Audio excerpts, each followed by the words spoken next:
Hello, everybody. Good afternoon. Or for many of you joining us from other regions around the world outside Europe, I guess that it's either good morning or good evening. But whatever time it is for you, a very warm welcome to all of you to the 15th annual edition of the European Spectrum Management Conference. My name is Dan Kraft, and on behalf of everybody at Forum Europe, I'd like to say how great it is to have you all with us today. Now, normally at this moment, we would all be in Brussels, and I would be welcoming you to the event in person. But for obvious reasons, we have taken the decision this year to switch things to a virtual format. And for the first time, the event will be taking place entirely online. And whilst we've done quite a few of these online events now, I must admit, still haven't quite got used to welcoming you all in this way from behind a computer screen. But we found overall that the virtual format for events actually opens up some quite interesting possibilities and different options that aren't always available at a physical event. And it also has the benefit of making the event more accessible to a far wider audience, both in terms of numbers and geographical spread.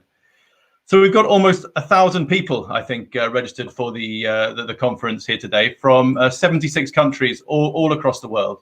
And yeah, it's great to have all of you with us, so many of you with us. And yeah, we're really looking forward to what I'm sure is going to be a fantastic event. In terms of how the event is actually going to work, so the program is spread out a little bit more than it normally would be in a physical environment. So instead of the usual 2 full days of discussion, we're actually holding this event over 5 partial days. So it's going to be running from today until Monday of next week. And over these 5 days, we're going to be seeing a mix of panel discussions, presentations, interactive sessions where you out there as the audience will have the opportunity to bring your video live and become part of the panel, demonstration areas, exhibition areas, and very importantly as well, one-to-one networking rooms. And we've even actually got some live music coming your way later on in the week during the closing reception, which is going to be hosted by BNE, which is taking place next Monday. And that's definitely a first for us in an online event, so we're looking forward to that. So in a second, we're going to be kicking things off with our keynote session. But before we do that, I just wanted to mention a couple of things. First of all, I wanted to say a big thank you to all of our sponsor and partner organizations for their support of this event. You can see all the logos of our partners next to me on the screen here. With everything going on at the moment, there's obviously been a lot of uncertainty over the last few weeks and months, and we've changed the date of the event and the format of the event quite a few times. So more so than ever, we really do appreciate all of the support of our sponsors and partners. And I know I said it before, and I do say it at other events, but it really is true that without our sponsors, without our partners, the event really wouldn't be possible.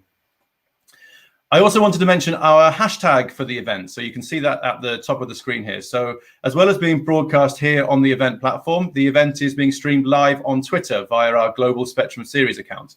And for all of you who are joining us in that way, and for anyone else who wants to tweet or post messages about the event or on social media, please use the hashtag EU Spectrum. Finally, the presentation. So all of the presentations that are being made today and throughout this event are also going to be made available for you to download. So we have a link, which again, you can see on the screen, just to the right of the slide there. It should also have been sent to you by email. That's the bit.ly link, with bit.ly/15EU spec, and that is case sensitive. And if you go to that link, you can download all of the presentations from the event, and you can also find some background information about some of the topics that are being discussed. So next, on to the program for today. So as you can see from the slide here, today's proceedings are going to be split into 5 separate parts. First of all, we're going to be starting here in just a few seconds with our keynote and opening presentations, before we then go into what we are calling our discovery session. So the discovery sessions is an opportunity for all of you to find out a little bit more about the event platform and all the features that we have available. You will also, during that session, hear from a number of our exhibitors on what's going to be taking place on their stands throughout the course of the week. Following that, at 14:30 CEST, I should say that all these times on the program here are in Brussels time, CEST. So at 14:30 CEST, we then move to our first panel for the event, which is a high-level policy discussion on the topic of where next for the European Commission, before we then switch to the sessions area of the platform for our final 2 sections of the day. First of all, our Have Your Say session, which will be your chance to give your thoughts on the topics that are being discussed today by bringing your audio and video feed live and coming up onto the stage. And then finally at 4:15, the first of our showcase sessions. So just a couple of words about the showcase session. So the showcases are going to be running throughout the event alongside the plenary sessions and all the panel discussions and presentations. So each showcase is going to last 45 minutes and is being hosted by one of our event partners. So we have a variety of different formats and different sessions taking place. We have demonstrations, panel discussions, interviews with key stakeholders, and more. And kicking things off today, we have 3 different showcases running, and you can see the 3 of those there. So we have a session looking at expanding 5G to reach its full potential, which is hosted by Qualcomm. A session looking at spectrum and asking whether it's the answer to Europe's connectivity questions, hosted by ASOA. And finally, a session on valuing and assigning millimeter wave spectrum, hosted by Colliago. So you'll find all of the showcase stages in the sessions area on the left-hand side of the platform. So yeah, please do make your way to those at 4:15, and you can see what's happening in the showcase sessions. The 3 sessions will all be running in parallel, but don't worry, they are all being recorded, and you will also receive the links afterwards so that you can catch up on anything that you might have missed. So lots going on, and this is just day 1. So without further ado, I'd like to get things started, and I would like to now pass over to Richard Womersley, who is going to be moderating the opening sessions and introducing our first speaker. So once again, welcome everybody, and Richard, over to you. Thank you, Dan. And to avoid the difficulties of time today, let me just say good day to you, and welcome to the 15th European Spectrum Management Conference, which is a very different one. Just while we continue with the thoughts today and consider spectrum issues, let's also just pay a second to think about those who can't be with us, who may unfortunately may not be able to be with us because of the coronavirus this year. So let's just bear them in mind as we work through the day.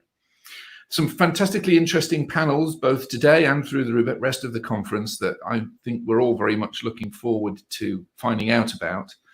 5G is still a very hot topic, even perhaps more so given what's happened with the pandemic. And we continue to talk about spectrum auctions, millimeter wave, and the outcome of the WRC.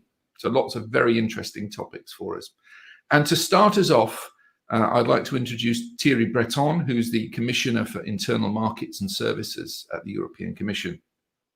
Thierry's recorded a presentation for us, and he's going to look at the role of spectrum and 5G in Europe's recovery from the coronavirus crisis. Dan, if we could run the video, please.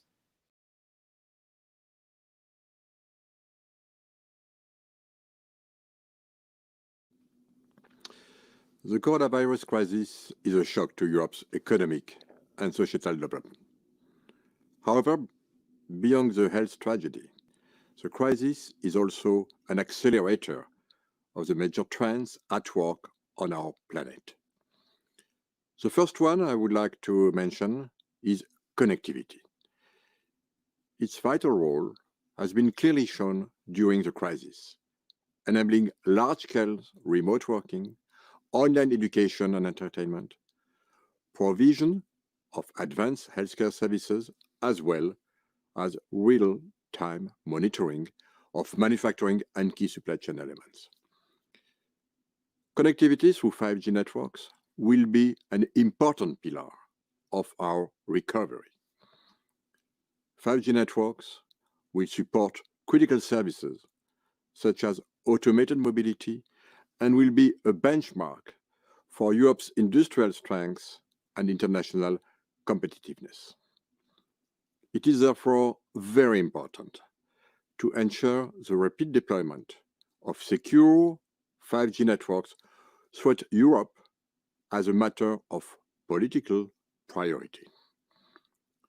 The Commission is about to deliver on a pro-investment light deployment regime for small cells for a fully fledged 5G rollout.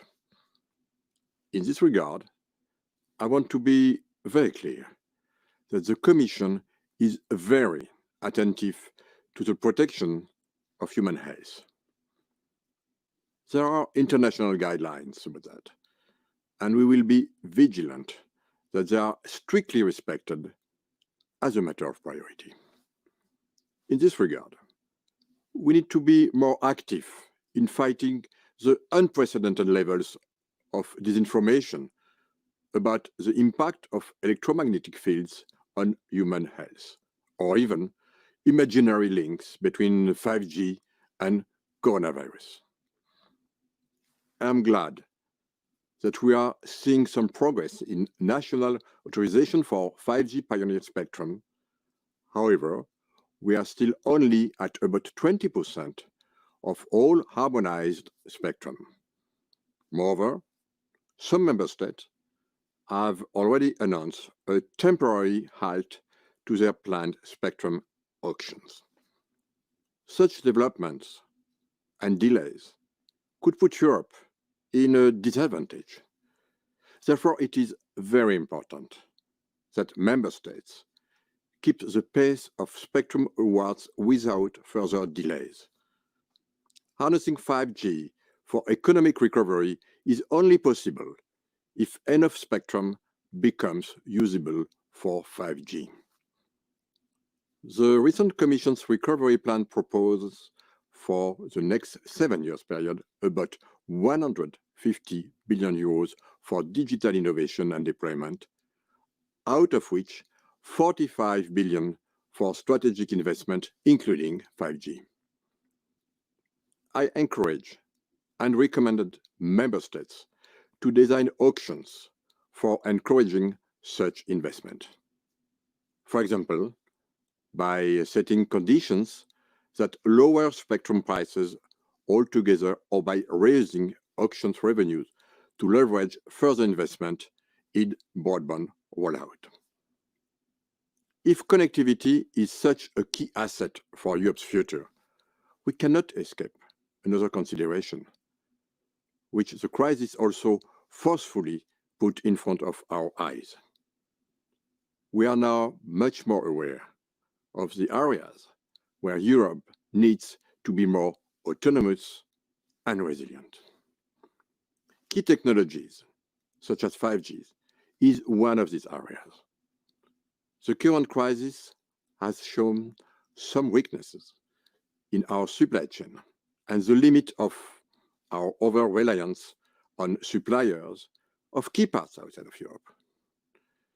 This is why we will also keep investing in research and innovation, which underpin our security and technological sovereignty.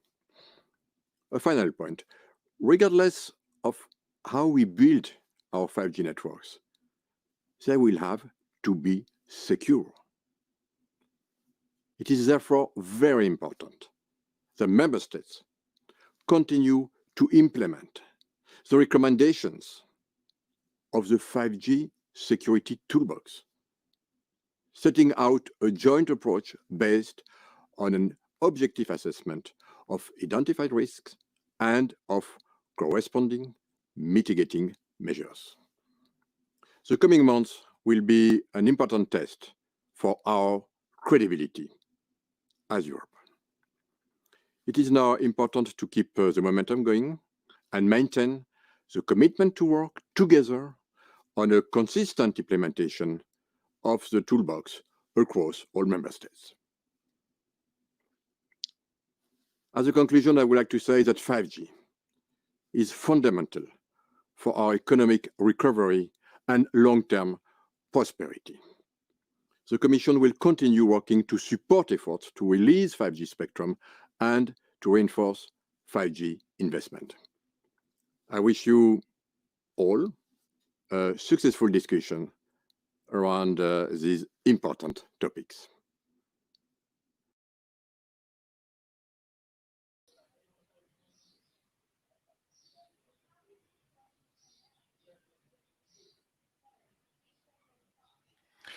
Thank you to Monsieur Breton for that. And I think a very set of interesting opening remarks about the role of 5G and the necessity for spectrum. And I think that leads us very well indeed into our next presentation of the day, which is from Stefan Zeile, who's the co-founder and CEO of Coliago. Hello there, Stefan. Hello. Hi. And Stefan's going to talk about differences in spectrum pricing and the impact that that has on 5G rollout across a number of EU member states. Stefan, I'll hand over to you. Thank you very much, Richard, and welcome everybody. Yes, indeed, I couldn't have had a better introduction than I had from Thierry Breton, highlighting the issue of the need for spectrum and the required investment in 5G and the link to spectrum pricing. So if I can have my first slide, please. So indeed, it more or less summarizes what's on this slide. The European Commission and indeed European nation states recognize that spectrum or 5G is a key resource for the development of Europe. And they also acknowledge that spectrum is an essential element. So everybody agrees here. It is terribly important for the next decade, and it is a strategic technology. So let's go to the next slide here.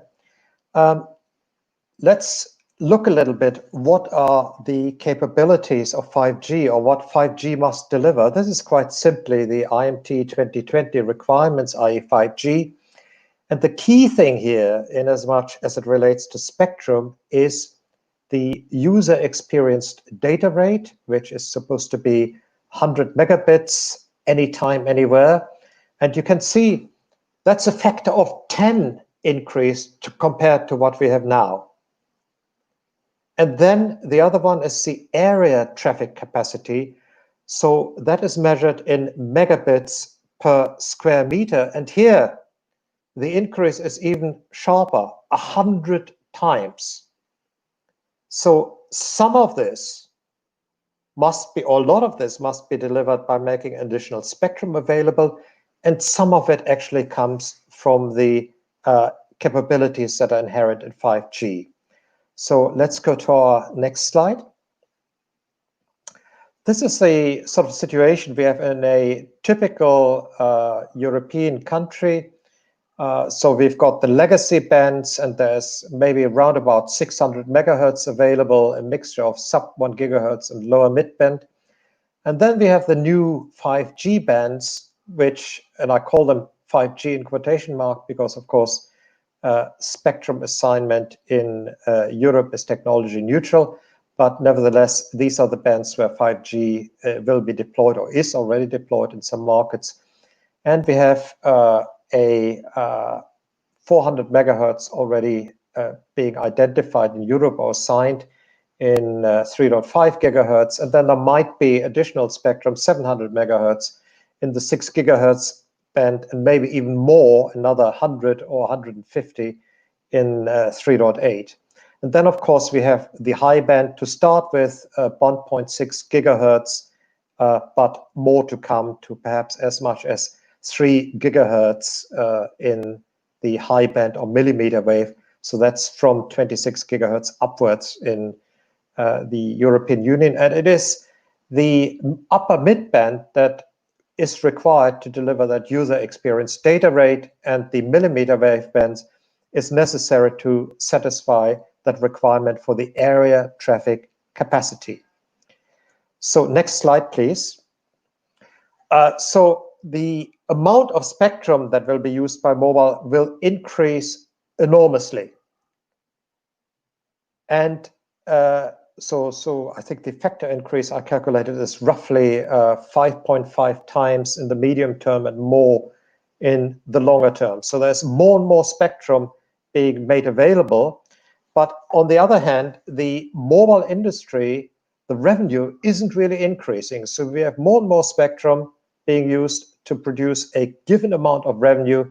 In other words, revenue per megahertz of spectrum and cash flow per megahertz of spectrum is declining quite dramatically. In fact, it has already declined over the last few years. Next slide, please. So, of course, this is great. This is exactly how it should be. Consumers and businesses are getting more out of it. That is illustrated by the growth in data traffic, so very high growth rates. Revenue is not increasing. So that really means the consumer is the winner, or the end user, you can see, is the winner.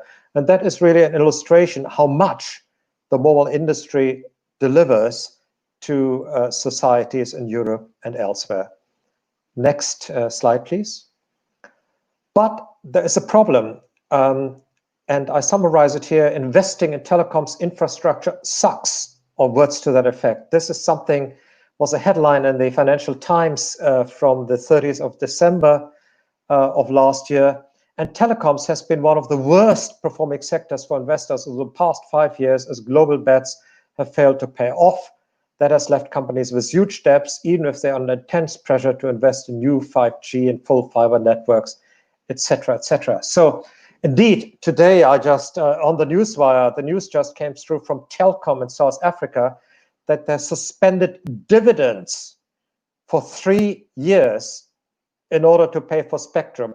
So in other words, investors get absolutely nothing, zero zilch, de nada, because investment in spectrum has to go ahead. So I wonder then how they will be able to attract the capital to build the networks once they have got the spectrum.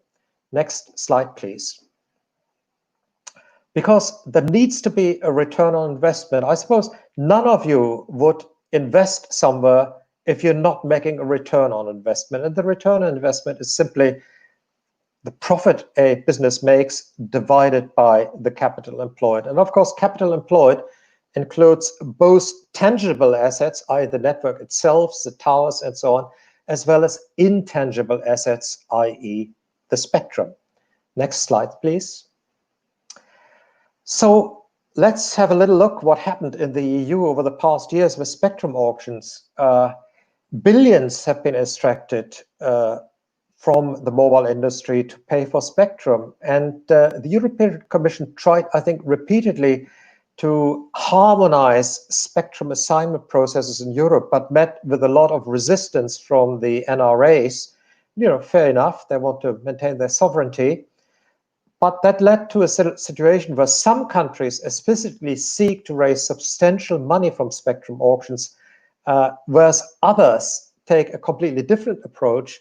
They take the approach, 5G is important, mobile broadband is important, we want to make it available to our citizens as cheaply as possible, and therefore we make the spectrum available as cheaply as possible and as much as possible and as quickly as possible. And Finland is a good example of this, and I think we can also include that Sweden and some of the other countries.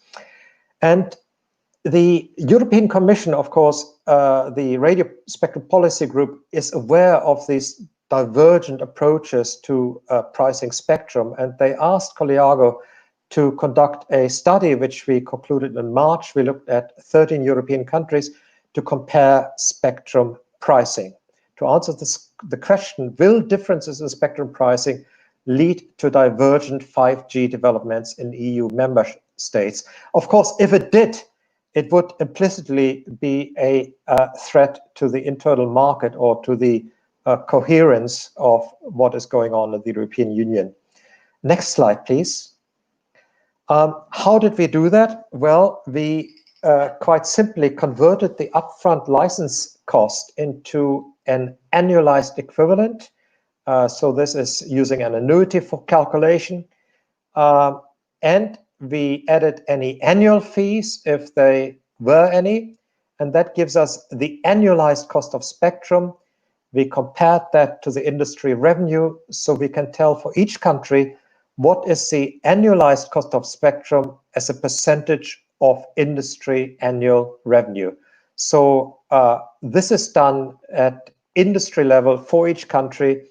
And as you can see, we're only ever looking at one country, so there's no benchmarking involved. It's simply saying, in a particular country, how much money is being extracted from the industry for spectrum license fee in relation to the revenue generated by the industry for mobile services. Next slide, please. For those of you who are interested, this is the annuity formula. It's fairly straightforward. The one variable that is being used is the weighted average cost of capital, or WACC. That's a discount rate. Of course, that is available to regulators because they use the discount rate for other purposes, such as regulatory cost accounting. Let's go on to the next slide, please. The data sources we had were our Colliago's own spectrum license fee database. It's a global database where we track how much was paid in various auctions around the world, going back, I think, now 20 years or so. The European Commission had a lot of good data as well, which we used. And then we also contacted the national regulatory authorities or agencies to fill in the gaps. And we had some good support, for example, from the Italian regulator and also Estonia and so on. So thanks to the regulators who participated. And the annual mobile industry revenue, we sourced that from the Bank of America Merrill Lynch Global Wireless Matrix. Although it's not available, we made a reasonable estimate based on GDP. Typically, mobile industry service revenue is running at around 0.8 to 0.9% of GDP in Western Europe. Next slide, please. And here's the result. So these are the 13 countries we looked at. And as you can see, it varies quite a lot. So that is, in Finland, operators, what they have to shell out for the spectrum is only 1% of revenue on an annualized basis. Estonia, Latvia, quite similar. But then we have other countries such as Italy, Germany, Austria, Hungary, with quite high prices. And you can see when you have such big diversions, one could postulate that if you take more than 10% out of the industry, out of industry revenue for spectrum, compared to taking out only 1%, that the investment in mobile infrastructure will not be the same because you can't achieve the same returns. Or to put it another way, a country which offers more attractive returns will have more money flowing into building out 5G networks. Now, having only 13 data points is, of course, futile to carry out statistical analysis, but we can look at it in an anecdotal way. So let's have a look at the next slide. This is Finland. And so Finland has a policy of very, very low license fees, 1% of industry revenue. Licenses are indefinite with negligible annual fee, which also gives operators that long-term look. And I have this here from the Traficom, the Finnish agency responsible for the telecom sector.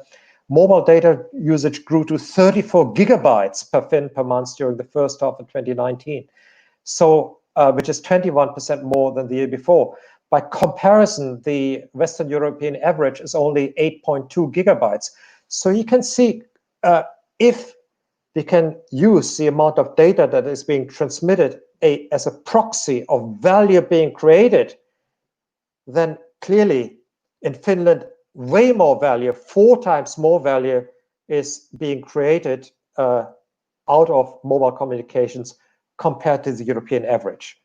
And it's no surprise then that 4 out of the world's 4 networks, 3 out of the 4 networks that have the greatest capacity for growth are in fact in Finland. So at the same time, there are other things going on. And let's have a look at the final slide here. I must say there's a little bit of schizophrenia around when it comes to license fee and helping 5G along. And since we're talking about schizophrenia, it was, I think, appropriate to take an example from Vienna. So what we have here on the left-hand side is the money that was taken out of the industry for spectrum license fee. So here, 2.2 billion in 2013. And then just for the 3.5 gigahertz, further 187 billion. And then on the other hand, the municipal government of Vienna decided to subsidize the rollout of 5G base stations. So billions are taken out, and then a little bit of a trickle of money is handed back to the industry to deploy 5G sites, in this case here in Vienna. And it strikes me as a little bit uncoordinated. One indeed, I looked it up. One of the symptoms of schizophrenia is uncoordinated thinking. So there you have it. Perhaps the Europe would be better off if, to begin with, countries adopted an approach similar to Finland. And I'll leave it at that. Thank you, Stefan. Very interesting that there's so much divergence between countries and that can be connected with the ability of that country to provide services. We've had a couple of questions come through. I'm going to tackle the first one, which was, I think it's probably quite a brief answer from you, Stefan, from Cecile Amay of SES, who says, shouldn't we really be talking about the quality of experience, given that the kind of 5G bit rates and everything else that we're talking about aren't really achievable in real life? Yes, of course. The user experience is indeed what 5G all focuses on. This is why I started out with that. That's the user experience data rate. We're, of course, just at the beginning of this, but in terms of the user experience, there are differences between countries. So when you look at the reports from folks such as the companies that track these, and again, the evidence is not quite clear, but you could possibly make a link between the user experience data rates and spectrum license fee, but it doesn't lend itself to statistical analysis. But all things being equal, you wouldn't be able to have that amount of data being transmitted in Finland and still have the user experience at the top of the game when you look at information from OpenSignal, for example. Question about Finland: is it really a good use case, or is it an outlier? And secondly, do Finland have the same amount of spectrum as all the other countries, and are they achieving therefore greater throughput with the same amount of spectrum? So is there a difference in the way they've deployed networks? Broadly speaking, there are a few laggards, of course, but the spectrum that assigned across the European Union is roughly the same. So I'd say there's not much difference between Finland and Germany. Okay, in the 3 gigahertz, there's 400 megahertz available in Finland for mobile, on only 300 in Germany. But otherwise, it's more or less the same. Some countries are behind, but I think it is really that investment which is driving it. Base station density. From the floor from Dean Bubley. The question is, how is the industry revenue determined when you're comparing it with cost of spectrum? Is it all the revenue earned by the telcos, including their fixed and mobile and wholesale content cable operations? Or are you relating the revenue just to that's generated from the spectrum? It's only mobile service revenue. So I've excluded all the other stuff and also revenue from equipment sales, for example. So it's only mobile service revenue. And okay. That it does include interconnect, but that's fair enough because that also travels through spectrum, and it's really very small. Let's put it this way: 80% of revenue and 90% really relates to mobile broadband, one way or another. That's wonderful. Thank you, Stefan. Thank you very much for the presentation and for responding to those questions. I believe now we have a Make Your Introduction session. Dan, I don't know if you're going to introduce that for us. I will, Richard. Thank you very much. And thank you to you. Thank you to Stefan for, a really interesting presentation, Stefan. And thank you as well to Commissioner Breton for providing us with that excellent video to start the event. So Richard's going to be back shortly with the first panel in about half an hour or so. Before that, as he mentions, we're going to be now having what we're calling our discovery session. So the idea for this session now is to give you all the opportunity to find out a little bit more about the event platform that we're using here and all the different features that we have available. And we also, first of all, are actually going to hear from a number of our exhibitors on what is going to be taking place on their stands throughout the course of the week. So the event platform has been designed to try and replicate as far as possible the benefits that you would get at a face-to-face event. And around all the panels and everything that are taking place, the networking and exhibition areas that we have available are a big part of this. I'm going to be talking a little bit more about the networking side of things shortly, but to kick things off now, I'm delighted to begin by welcoming here to the stage representatives of some of our exhibitors to tell us a little bit more about what they have going on their stand this week, as I say. So you can find a link to the exhibition area at the bottom of the menu bar on the left of your screen. And we're delighted to have 12 different exhibitors here as part of the event. You're going to have plenty of time between sessions to browse the stands here. And you will find things like documents, videos, literature being displayed, but also exhibitors will be hosting live debates, demonstrations, and Q&A sessions for you to get involved in. So, as I said, we're now going to be welcoming to the stage a few representatives to give us a very brief 2-minute overview of what's going on their stands. So, first of all, I would like to welcome Martha to the stage. So, hi there, Martha. And Martha is here as a representative of DSA, but also of Microsoft, and is going to tell us a little bit about what's happening on the Microsoft stand. So, Martha, your 2 minutes starts now. Over to you. Thank you, Dan, and thank you for organizing this conference. It's my pleasure to be here with all of you. So my name is Marta Suarez. I'm very excited to be here today and to talk about the importance of unlicensed spectrum access in the 6 gigahertz band and present new opportunities to Europe. Microsoft have been active leaders in spectrum sharing for many years as board members of my organization, the Dynamic Spectrum Alliance, as also known as DSA. As the president of the DSA, I would encourage you to join us at Microsoft booth to discover the power and potential of the 6 gigahertz band. It's a source of digital innovation and economic growth in Europe. So we would like to present the different operating classes that we could have in the 6 gigahertz band, very low power indoors, standard power. And we think that each class enables innovation and multiple use cases. Bringing it with huge impact for growth, the 6 gigahertz band has an estimated economic global impact of 2.94 trillion euros by 2023, as it brings with it significant new opportunities for unlicensed operations across the band.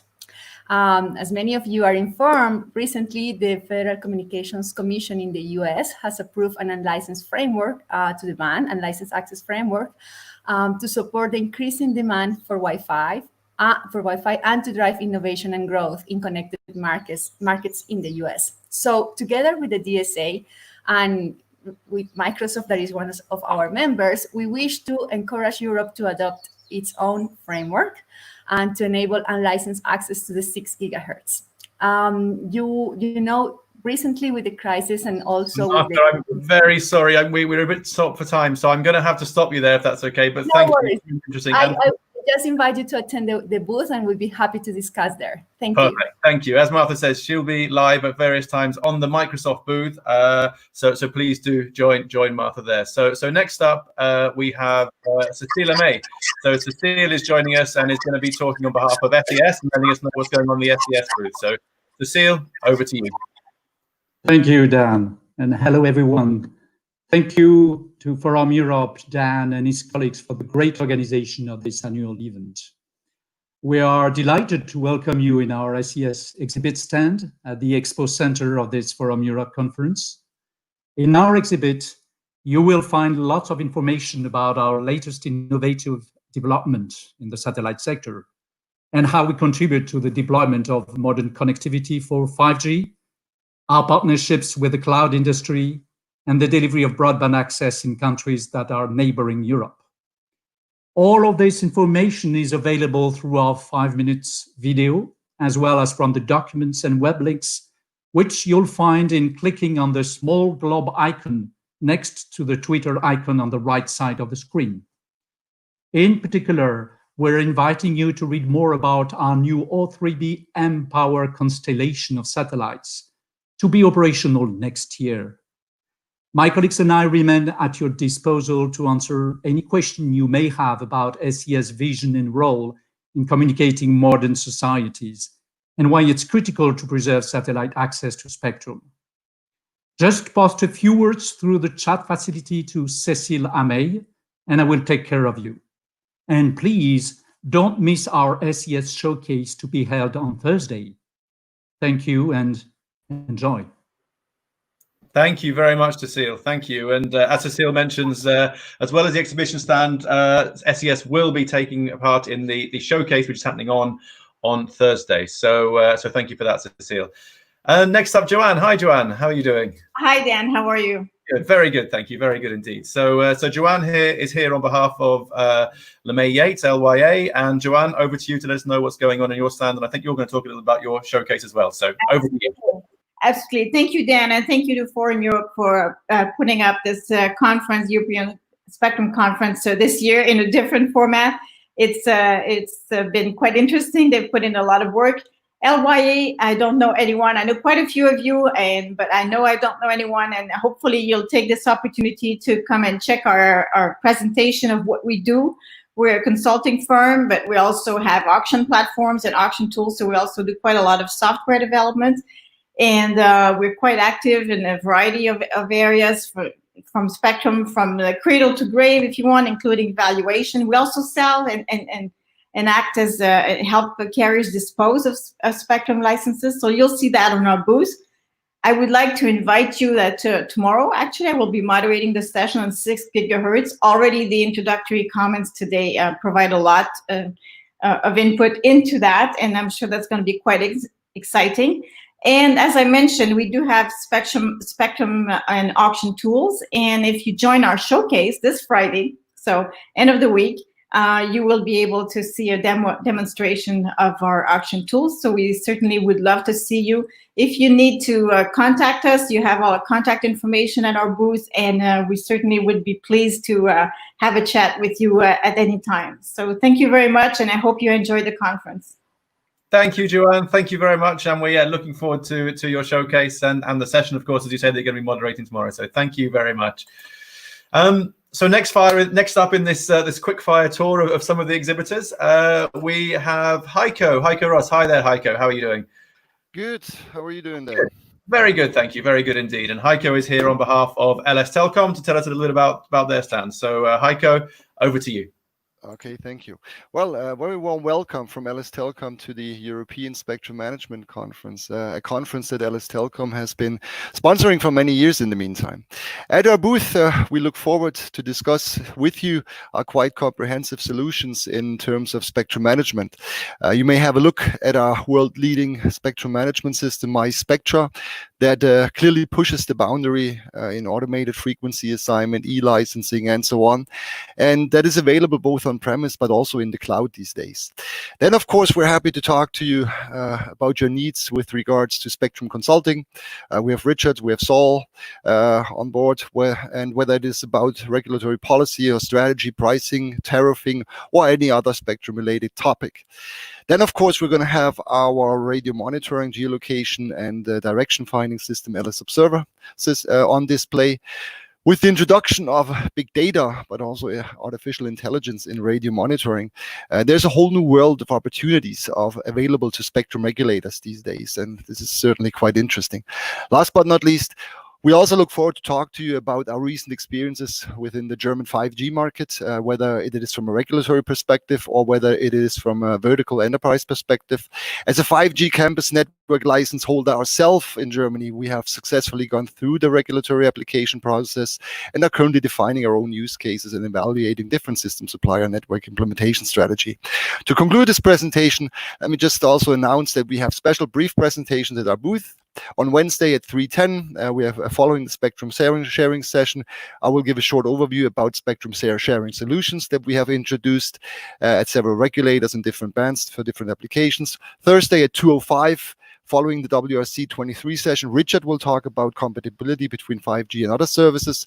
And then last but not least, on Friday at 1:25, after the Spectrum for Vertical session, I will again talk a little bit about experience in Germany concerning 5G campus network licenses in Germany. We're more than happy to welcome you at our booth. And thanks, and back to you then.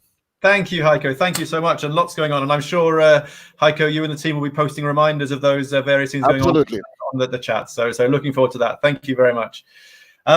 Next up, we have Sophia. So hi, Sophia. And Sophia is here on behalf of AWEA. And again, to let us know what's going on the AWEA stand. So Sophia, over to you. Thank you, Dan. And hello, everyone. most of you are spectrum experts, so you might be interested to discover how to approach the needs of wireless networks from another angle, which is the one of underlying physical infrastructure. I'm speaking on behalf of EWIA, the European Wireless Infrastructure Association, to present the material that you will find in our booth. EWIA is the European Trade Association of Independent Wireless Infrastructure Operators, where independent means not controlled by an MNO. Our members invest in and operate wireless infrastructure essential to the delivery of mobile voice, wireless broadband, and other wireless networks. We have 10 TowerCo members who are active across 11 European countries, including France, Germany, Italy, and Spain. In our booth, you will find more information about EWIA.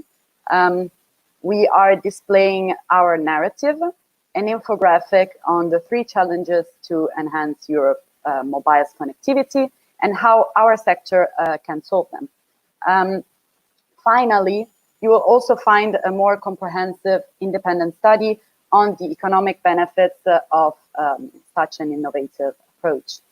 I really hope you will enjoy the visit to our booth and you will find our material useful to bring some more fresh ideas in your own reflections. If you want to know more, you can also contact EWIA members present at the conference, visit our website, owia.org, or find us on Twitter and LinkedIn. So thank you very much, and I hope you will enjoy the conference. Wonderful, Sophia. Thank you very much. And again, great to have an overview of what you've got going on the EWIA stand. So we have two speakers left. So first of all, I would now like to bring up Jean-Pierre Faison from BNE.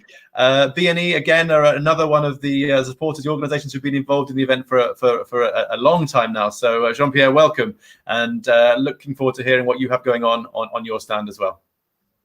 Thank you, Dan, and hello, everyone. Welcome to the discovery of the BNE booth. BNE is Broadcast Network Europe. It's the Association of Terrestrial Broadcast Operators. Our members operate transmission facilities on behalf of TV or radio channels. TV and radio are very important services for the EU citizens. Actually, for instance, radio and TV are the most, in that order, trusted media among all the existing media. And terrestrial broadcasting is the most prominent distribution platform for those contents. Terrestrial broadcasting requires spectrum, so it makes it a very interesting subject for spectrum management conferences and a very interesting subject for EU policy because it's so important for the citizens. What you will find in our booth is information. There is a video on digital terrestrial television deployment throughout the world and the growth, actually, and the expansion of this deployment, which requires long-term legal certainty.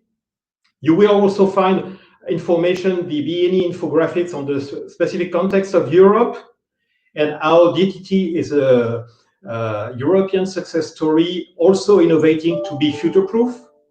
And finally, you will find in finalization, you will find, okay, thanks. Finally, you will find some recent elements on how terrestrial broadcasting was acting during the COVID crisis, which is also a new angle in bad times, but also in good times. Television is here for you.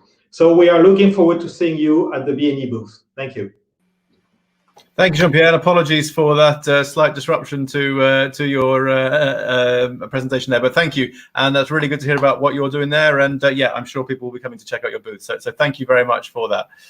And last but very much not least, I would now like to welcome Ross. So Ross is here on behalf of Spectrum Centre.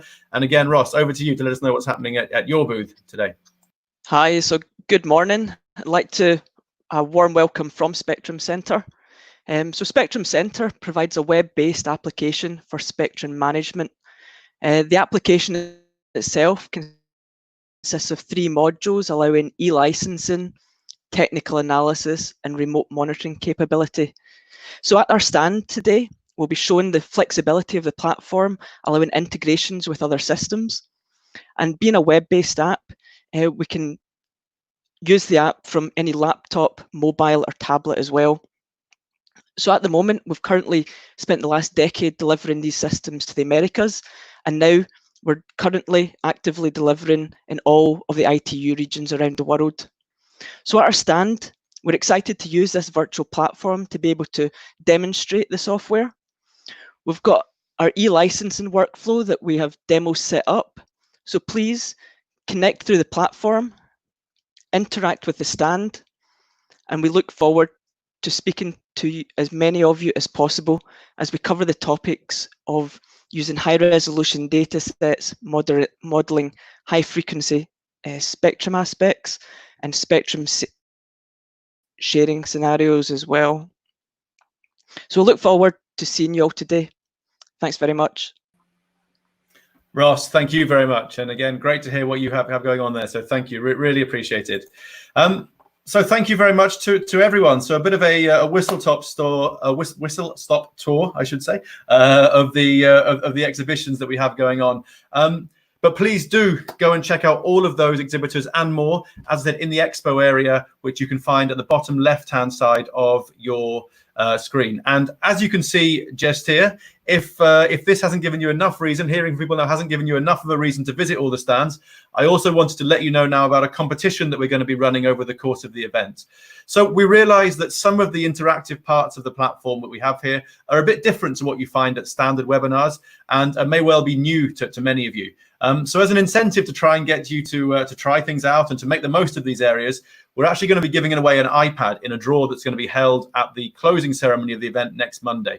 So to be in with a chance of winning the iPad, all you need to do is to visit each of the exhibition stands during the course of the event. So we're able to see when you check into the stands. So if you visit each of the exhibition stands and also make use of the networking part of the platform, which you can also find in the left-hand menu bar, make use of that to make at least 5 new connections during the course of the event. So when you go to the networking area, you'll be able to click on the connect button, and that will randomly match you with another attendee who's here at the conference, and you'll be able to then choose to make a connection and to exchange contact details. So if you can make at least 5 new connections, visit all the stands, that's all you need to do, and then you'll have the chance to possibly win an iPad. So at the same time, of course, you'll also be benefiting from some of these different interactive features that we have available. So so please do get involved.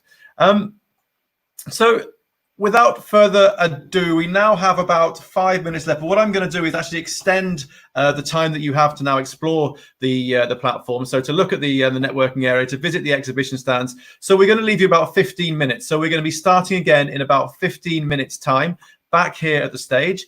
So at 2:40 CET, please make your way back here, and we have our high-level policy discussion, which is going to be looking at the question of where next for the new commission and looking at the key priorities for European spectrum policymakers. But you do have 15 minutes now, so please do go and explore the exhibition area, go and have a look at the networking area, and we look forward to seeing you back here at the main stage in about 15 minutes time. Thank you very much.